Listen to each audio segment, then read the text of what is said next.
ST Engineering just posted 27% profit growth, a record order book past $35 billion, and its third straight dividend raise, and yet its yield still sits well under half of our 3.2% forensic floor. I'm Iggy. I run the numbers on SGX stock so retirees don't have to guess whether a strong quarter actually means a safe dividend. Turning to the headline breakdown, let's see how these numbers actually stack up against our framework. Profit grew 27%.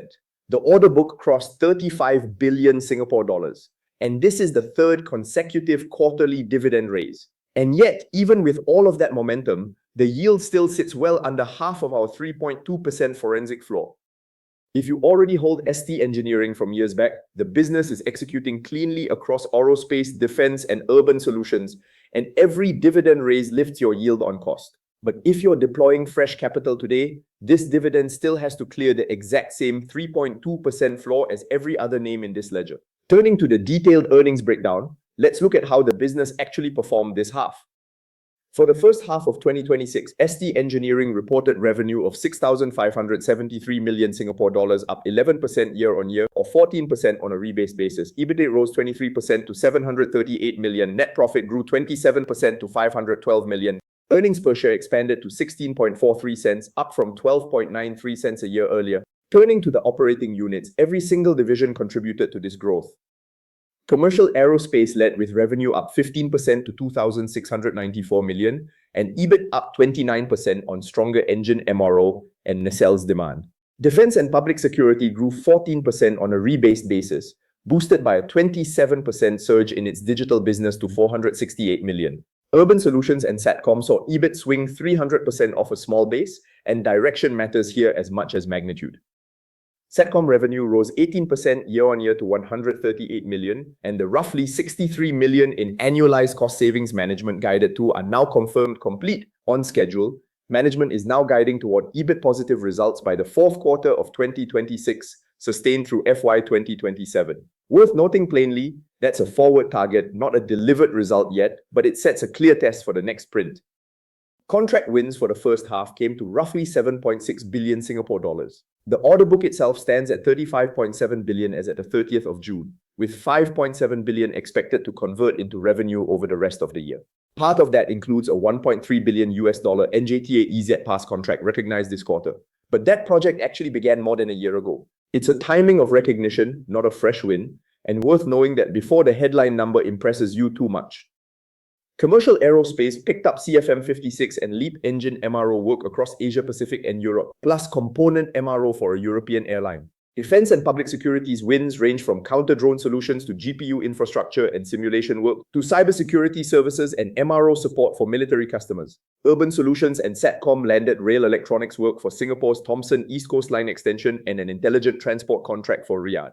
That's a genuinely diversified pipeline, not one or two large contracts inflating a thin quarter. Group President and Chief Executive Vincent Chong described earnings growth that outpaced revenue growth, disciplined execution behind the numbers, and confidence in finishing the year strongly. That's management's own stated intention, not a guaranteed outcome, but it's broadly consistent with what the segment numbers already show. A single blowout division covering for weakness elsewhere is always worth a second look. Here we see aerospace, defense, and urban solutions all posting real gains in the same half, and Satcom turning a corner ahead of its own guided schedule. This framework treats a broad-based beat as a meaningfully stronger signal, even though it can't guarantee the next half repeats it. ST Engineering declared a second quarter interim dividend of 5 cents per share, up 25% quarter-on-quarter from 4 cents, payable on the 4th of September.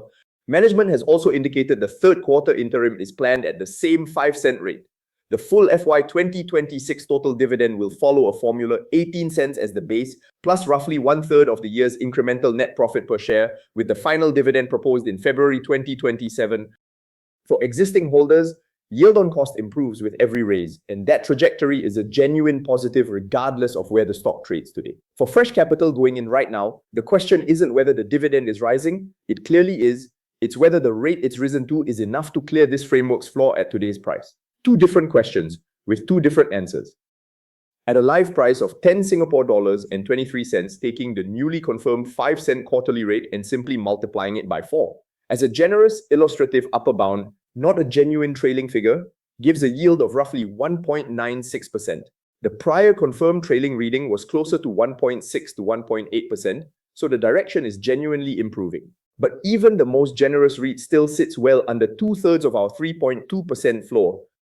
This is a pure yield structure verdict, not a signal about business quality.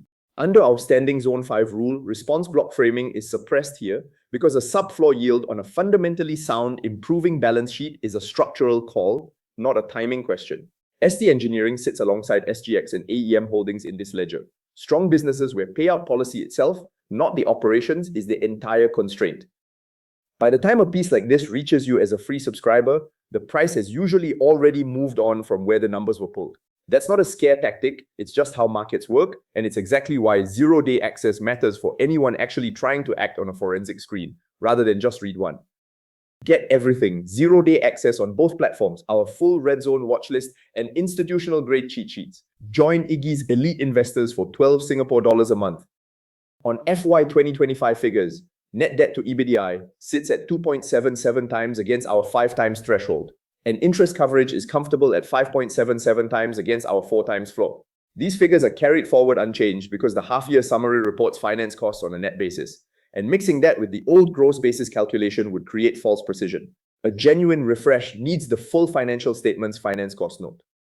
First, the payout ratio of 114.62% against FY 2025 earnings doesn't map cleanly onto an existing soft flag category. Second, the dividend growth streak remains contested, with one data provider showing a single year of increases and company materials elsewhere claiming a much longer streak. Neither is settled by this quarter's results, and neither is cited here as confirmed. Here's the full checklist in one place. Net debt to EBITDA at 2.77 times clears the 5 times threshold. Interest coverage at 5.77 times clears the 4 times floor. Payout ratio at 114.62% has no standard category to sit in yet, so that stays open. Weighted soft flags aren't formally itemized either, also open. On the dividend side, the first quarter interim of 4 cents was distributed. The second quarter interim of 5 cents is declared for payment on the 4th of September. The third quarter interim is planned at 5 cents as well. And the full year total follows the 18-cent base plus roughly 1/3 of incremental profit formula, with the final proposed in February 2027. It's easy to let a 25% raise answer a question it wasn't actually asked. For existing holders, the raise improves yield on cost. Genuinely good news. For fresh buyers, the real question is whether today's payout, at today's price, compensates for taking on equity risk instead of parking that capital somewhere government guaranteed. The direction of travel is real. The distance remaining is also real, and neither cancels the other out. At 10 Singapore dollars and 23 cents, one third-party data provider puts ST Engineering's trailing price to earnings ratio above 70 times. That figure isn't treated as confirmed here, but it's directionally consistent with a very rich earnings multiple, and that mechanically compresses yield even as the dividend itself grows in dollar terms. No peer comparison was run this past, which is a reasonable candidate for a dedicated follow-up piece. First, Satcom reaching EBIT positive by the fourth quarter of 2026 is the nearest concrete test. Second, the full FY 2026 dividend, confirmed through the disclosed formula, will sharpen any future trailing yield recalculation. Third, the leverage and coverage refresh needs the full financial statements finance cost note before either figure can be honestly updated. ST Engineering clears its leverage and coverage gates comfortably, executes broadly across every segment, has a record order book, and is now visibly raising its dividend at a real pace, and it still fails our 3.2% yield floor by a wide margin, even under the most generous reasonable read of where that dividend trajectory currently sits. This quarter answers the operational question loudly. It leaves the income question exactly where it started. What's actually worth watching from here is the order book trajectory and whether Satcom hits its own guided target. What doesn't need watching, because it was never in question, is the floor itself. 3.2% doesn't move because a company posts a strong half, and it isn't supposed to. Let the numbers speak. And right now they're saying this one simply isn't there yet, no matter how much else it's getting right. Get everything, zero-day access on both platforms, our full red zone watchlist, and institutional-grade cheat sheets. Join IGGY'S elite investors for 12 Singapore dollars a month. Long can.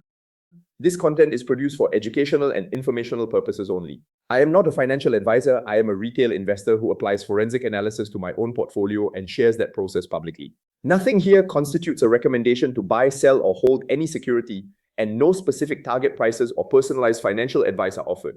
All data is sourced from public filings and verified sources. Where data is unverified, it is explicitly flagged. All investments carry risk, including the potential loss of principal, and past performance is not indicative of future results. If you are making investment decisions involving CPF, SRS, or personal capital, please conduct your own due diligence or consult a MES licensed financial advisor before committing funds. Unlocking the future of finance.